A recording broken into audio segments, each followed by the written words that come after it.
Okay, brothers and sisters, I pray you all well, inshallah ta'ala.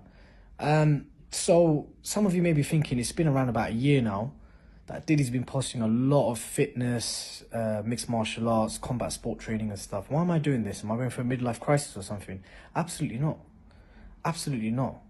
Brothers and sisters, for those of you who are aware of what's going on around our societies and around the world, there is a global agenda to emasculate men and to switch and confuse traditional gender roles. That's not to say that women cannot stay fit and healthy and that they should not be able to defend themselves, especially Muslim women who are the biggest victims of anti-Muslim hate crime. I strongly encourage our Muslim sisters to get into self-defense and combat sports because they are the most visible victims of hate crimes in the UK and broadly speaking in Europe.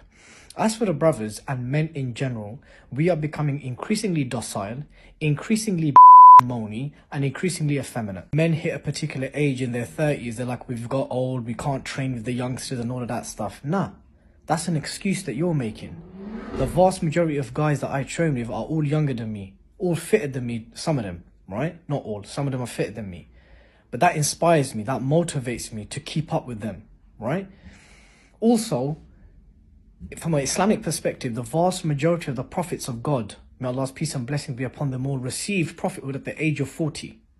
And many of the ulama of Islam, the scholars of Islam, said that men peak at the age of their 40. Now we know that science says that no, men age or physically peak at the age of their mid-20s up to 28, right? But I digress. From an Islamic perspective, the Sahaba, many of whom were over 40, over 50, who took Islam to the vast corners of the world, they fought jihad and they fought against far more physically superior men. So this is a source of motivation for you all. From the perspective of rujula, or, qawamun or rujula in Arabic, manlyhood, right? How do you feel about yourself if you're someone who cannot defend his family? But actually not bun that. Imagine you can't defend yourself. How does that make you feel? How does it make you feel that if anything goes off, assuming there's no weapons involved, how are you going to be able to defend yourself? Are you going to be able to even scrap for longer than 30, 40 seconds? How are you going to defend your wife, your mum, your sisters, your nieces, your family, your community? What happens if in our lifetime we get a call for Jay? You ready?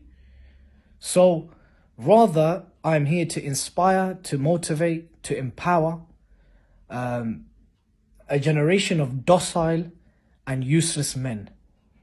Because we're living in a society where they want men to become like women and women to become like men. So stay healthy, stay fit, stay strong, stay disciplined, have respect and be confident. From an Islamic perspective, our health and our body has rights over us and we need to look after that health, right?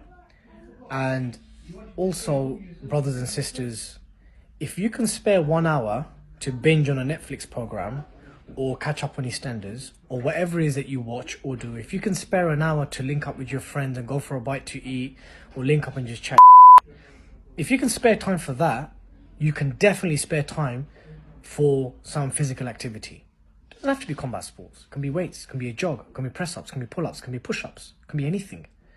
The point is, if you can spare time to do activities that really have no physical, emotional or spiritual benefit for you, then you can replace that time with a physical activity that will have huge positive advantages to your physical, mental and spiritual well-being.